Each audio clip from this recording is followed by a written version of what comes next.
You will hear a number of different recordings, and you have to answer questions on what you hear. There'll be time for you to read instructions and questions. And you have a chance to check your work. All the recordings will be played only once. The test is in 4 sections.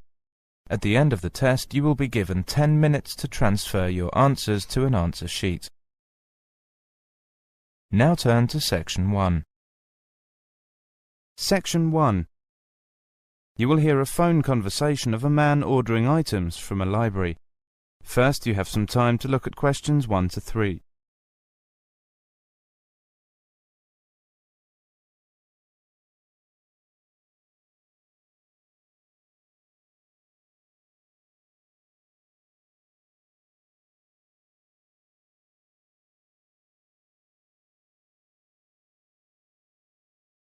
Now listen carefully and answer questions 1 to 3. Good morning, City Central Library. May I help you?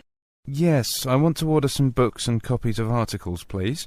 You can send them to me through the post or courier, can't you? Yes, certainly. I'll just get the form and take down some details. First, your name, please, sir. Lester Mackey. That's M-A-C-K-I-E. Mackey, Lester. And your membership number?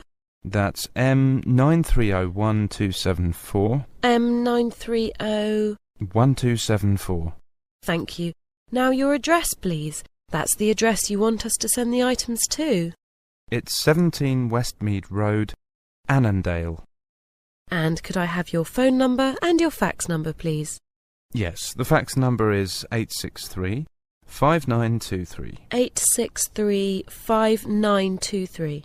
That's correct. The daytime phone number is 02579 6363, and after 5 p.m. it's 579 1857. Before you hear the rest of the conversation, you have some time to look at questions 4 to 6.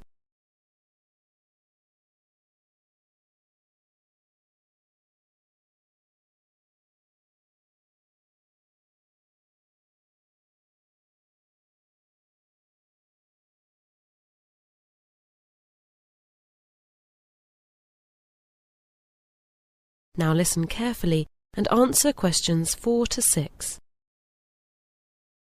Now, may I ask why you'll be needing the books? I'm sorry about this, but we have to have this information whenever we send books out from a telephone request. No problem. I'm preparing a short article for the Environment Watch section of the local newspaper. We're quite concerned about the problems we're facing here now, especially since we've been getting so many tourists in the district. Oh, I know. I'm so glad someone's doing something about publicising the problem. Now, how long can I keep the books for? Well, as you know, our normal loan period is 3 weeks with a 2-week extension over the phone. However, in cases where we send books out by post, we allow a longer initial loan period to allow for the delivery time. So you may have the books for 6 weeks from the date of postage. But I'm afraid the 2-week extension won't apply then. However, you would be able to renew them by bringing them in for stamping, provided no one else has a reserve on them. I should think the normal period would be enough. Now, how do you prefer the postage and photocopy fees to be paid? We accept both cash and credit card, but it will be such a small sum it might be more convenient to send us a money order. Would it be all right if I left it until I come in next time and just pay cash then? Of course, there's no problem with that at all. Before you hear the rest of the conversation, you have some time to look at questions 7 to 10.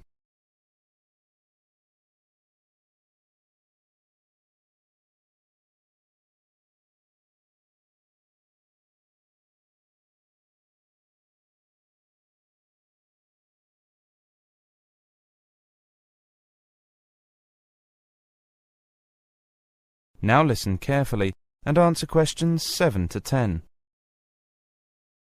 Shall I tell you the articles I want copied first? Good, I've got all that down. Now perhaps we could go on to the books.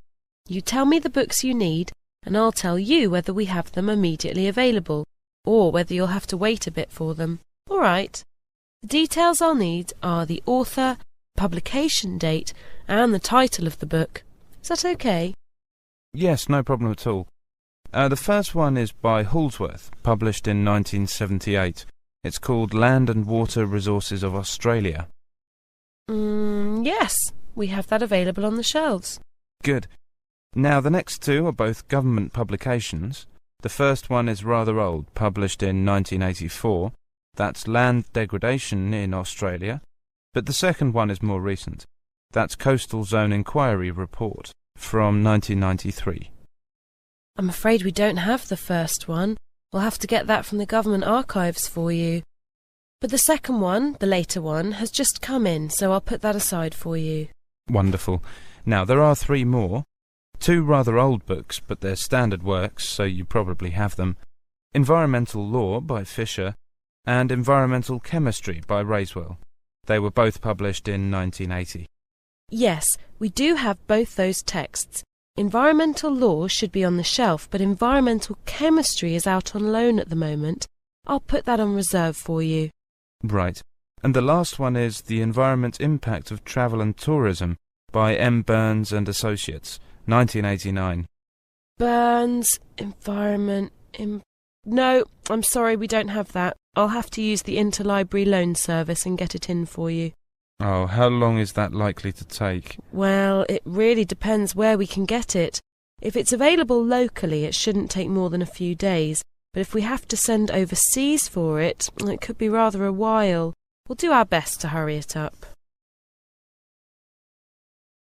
That is the end of section 1. You now have half a minute to check your answers.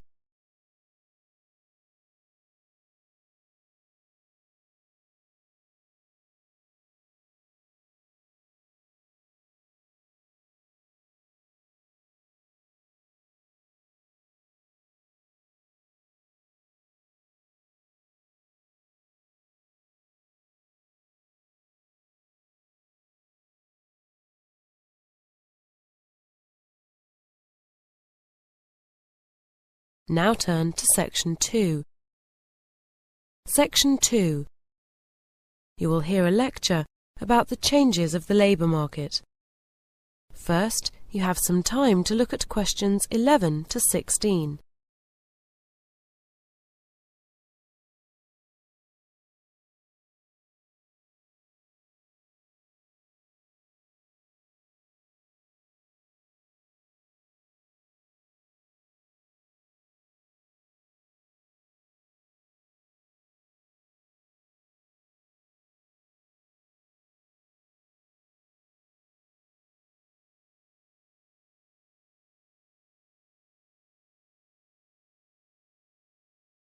Now listen carefully and answer questions 11 to 16. Hello. This afternoon I'm going to begin by outlining some of the main changes that have occurred in the labor market and in working practices over the last 20 years. One of the most significant changes has been the vast move, especially in industrialized countries, from manufacturing to service industries. Although this has freed many people from heavy and repetitive work in factories, many people find their work in service industries equally boring and just as badly paid. Another important change has been that people no longer expect to spend most of their working lives with the same company or organization.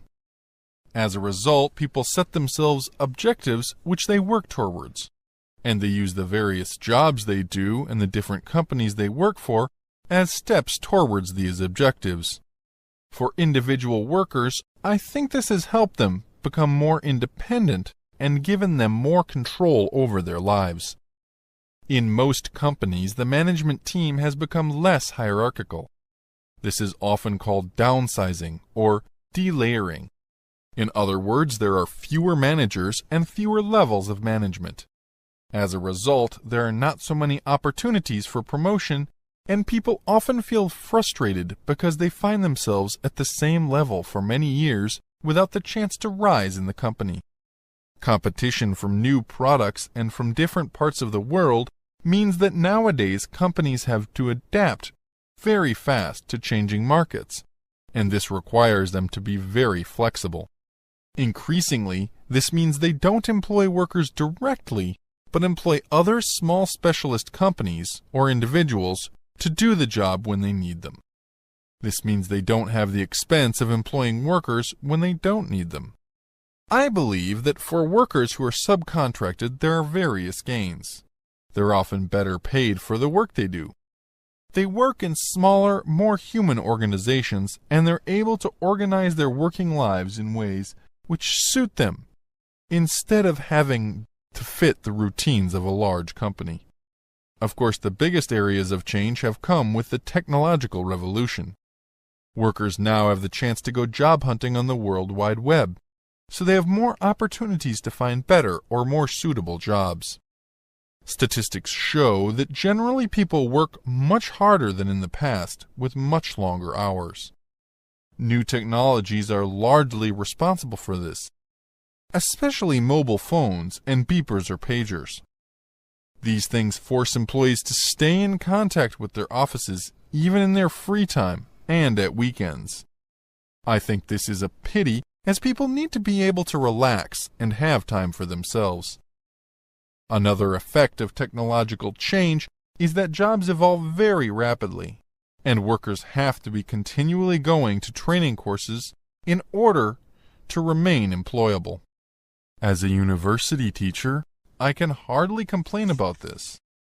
But it can place enormous strain on workers if they're obliged to retrain for jobs well into their late 50s when they're getting close to retirement.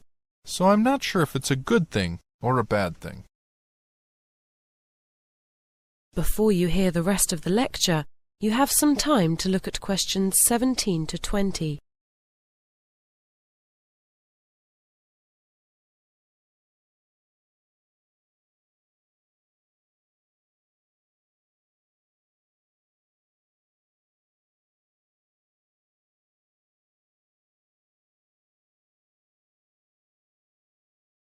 Now listen carefully and answer questions 17 to 20. New technology and global competition have, between them, meant that the life cycle of products isn't nearly as long as it used to be. This has been a profound effect on companies and on the way we work. In order to cope with sudden changes in the market, companies need much greater flexibility from their staff. As a result, large numbers of tenured or permanent jobs have disappeared. Apart from university lecturers like myself, few people can expect nowadays to have a job for life, and temporary short-term employment has become the norm for many people. However, we have to be positive. One wonderful change which has come out of the technological revolution is the opportunity for the office worker to telecommute. That is, for them to work from home with their computer and modem. This enables them to organize their working lives around their families and cut out the long journeys to and from work, which are the bane of most office workers' lives. That is the end of section 2. You now have half a minute to check your answers.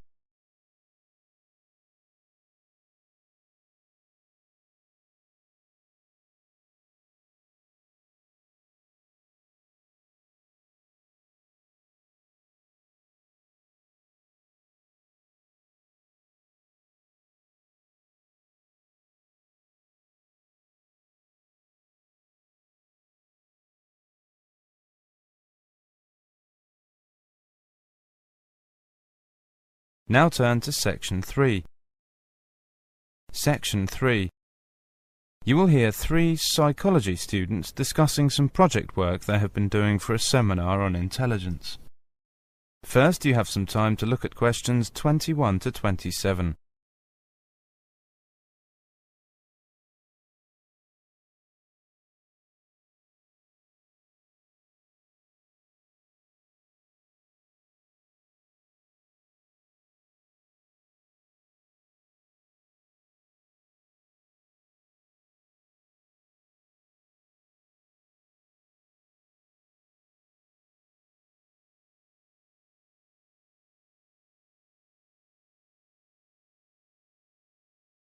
Now listen carefully and answer questions 21 to 27.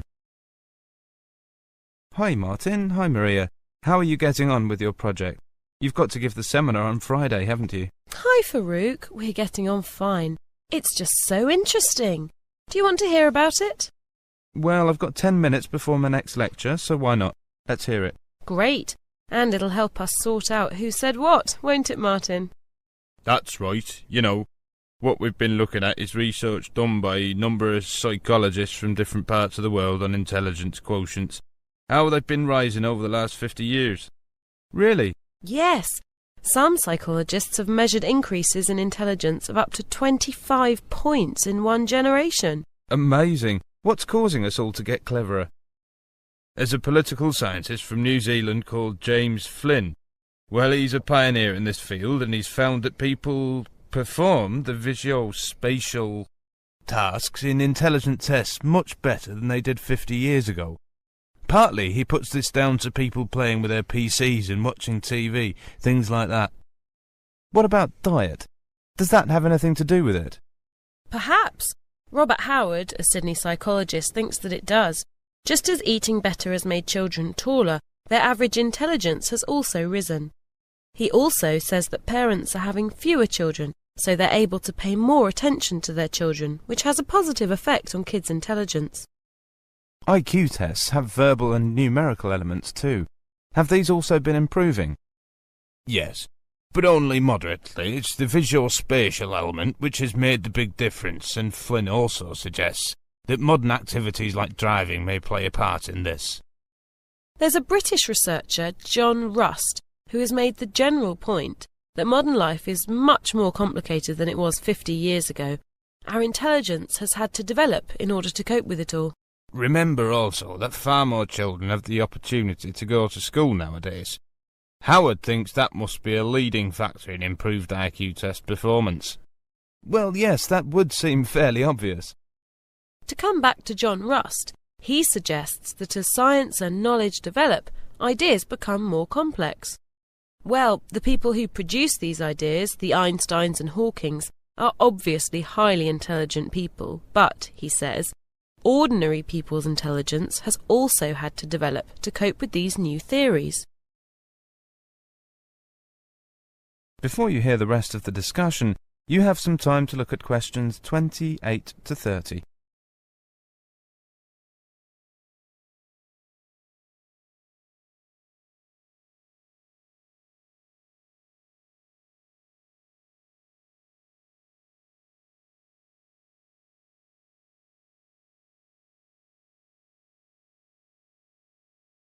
Now listen carefully and answer questions 28 to 30. Are there any limits to intelligence, or will the human race just continue to get cleverer and cleverer?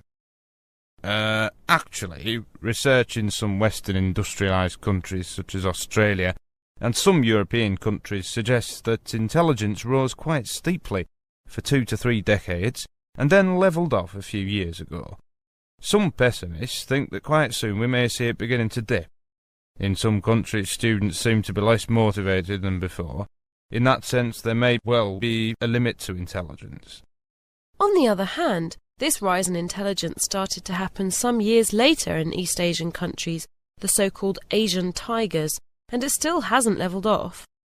Is higher intelligence what has caused exam results to improve here in Britain, do you think? Well, that's a rather political question, so it depends on who you ask. But you must remember that 30 years ago only about 5% of school leavers here went on to university. But there's been a vast expansion of the university system, and nowadays about 30% of young people get a higher education. So I guess exams must have been getting easier for all those people to get in. That is the end of section 3. You now have half a minute to check your answers.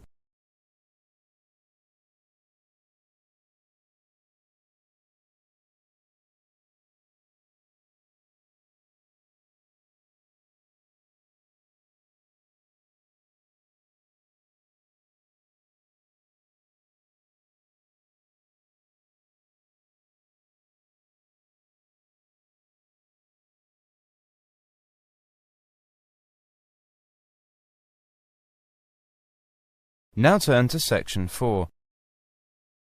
Section 4. You will hear a woman giving a lecture to a group of business students on subject of motivation at work. First, you have some time to look at questions 31 to 32.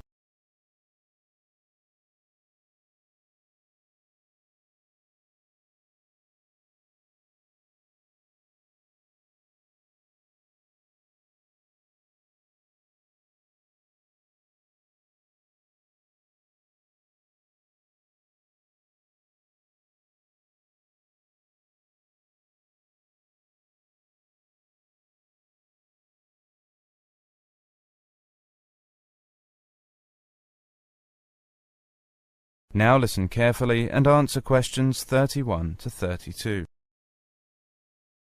My lecture today is on motivation at work. If managers are to improve the running of their organisation, it's important for them to understand what motivates the workforce, to know how to satisfy both the high flyers and those who have lower ambitions or ability. First of all, let's look at the model of how motivation works. You will see that every member of the workforce has needs or expectations, and these needs and expectations will affect each person's behaviour. For example, they will work harder if they know that they will be rewarded. That is, if they can achieve their goals of higher pay or promotion. The achievement of these goals will, in turn, lead to job satisfaction. This then feeds back into the worker's needs or expectations.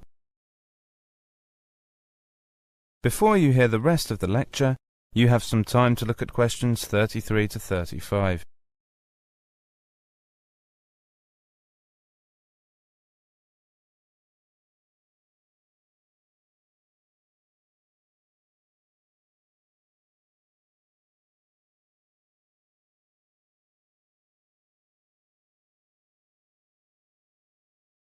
Now listen carefully and answer questions 33 to 35. Over the years, the development of different theories of management and different approaches to organisation has affected the way we view motivation. In the 19th century, the writer Frederick Taylor put forward the theory that workers were only interested in making money. In contrast, in the early 20th century, researchers found that people went to work to satisfy a range of different needs, and not simply for financial reward. One need in particular was emphasised, the social need.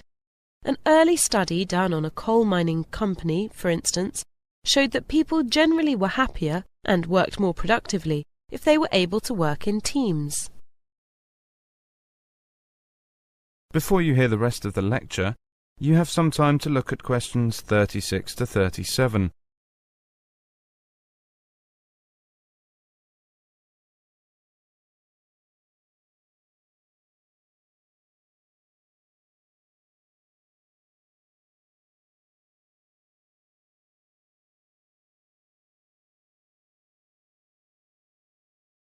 Now listen carefully and answer questions 36 to 37.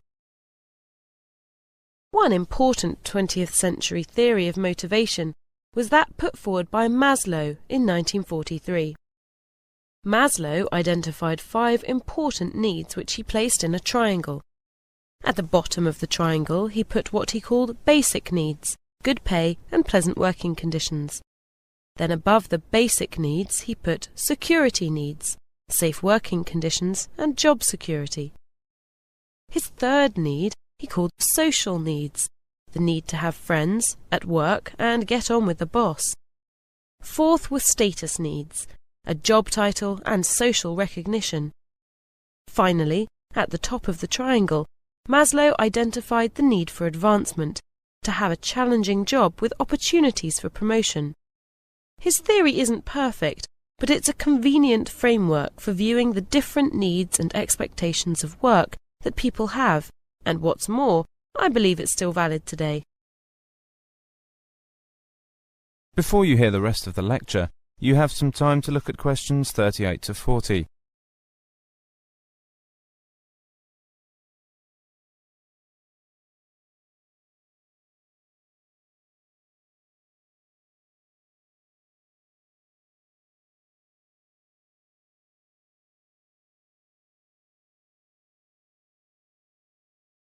Now listen carefully and answer questions 38 to 40.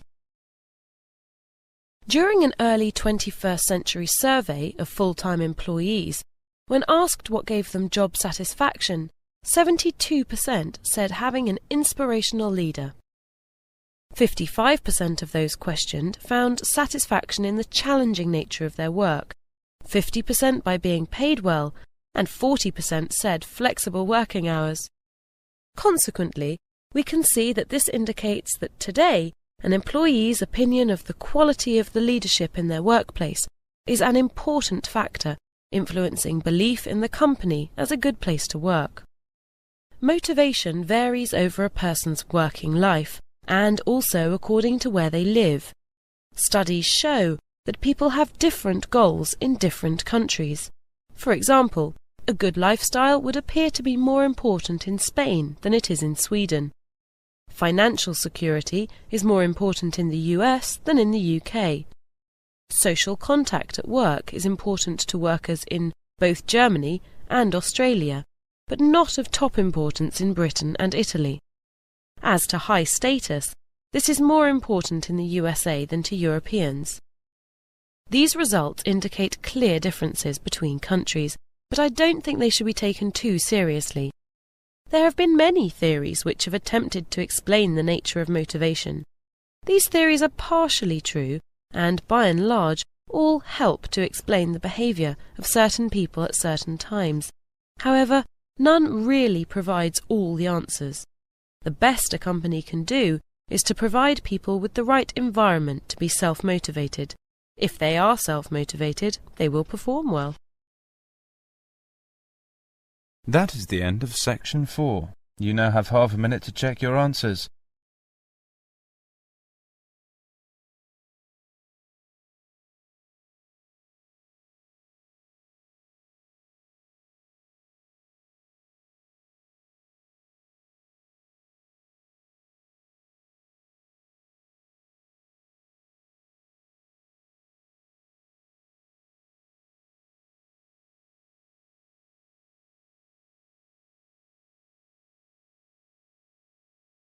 That is the end of listening test, the IELTS test. You now have 10 minutes to transfer your answers to the listening answer sheet.